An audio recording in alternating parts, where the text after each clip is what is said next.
আমাদের সন্তানগুলি অধিকাংশ মাস্তানে পরিণত হয়।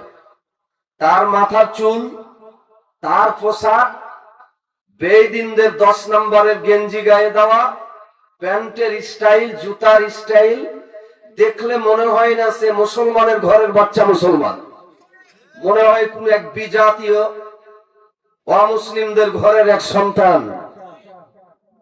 বড়দের প্রতি তার কোনো শ্রদ্ধাবোধ নেই, ছোটদের প্রতি দরদ নেই, ভালোবাসা নেই।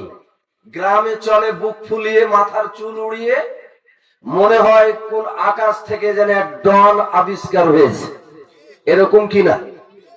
তা আমাদের সন্তানগুলি এত নষ্ট হলো, ভ্রষ্ট হলো, পচে গেল, মাস্তান হয়ে গেল, ডন হলো, বিদেশিদের আঙ্গিকে গড়ে উঠলো, নিজস্ব কৃষ্টি কালচারকে চালান পাঠিয়ে দিল। কি কারণে?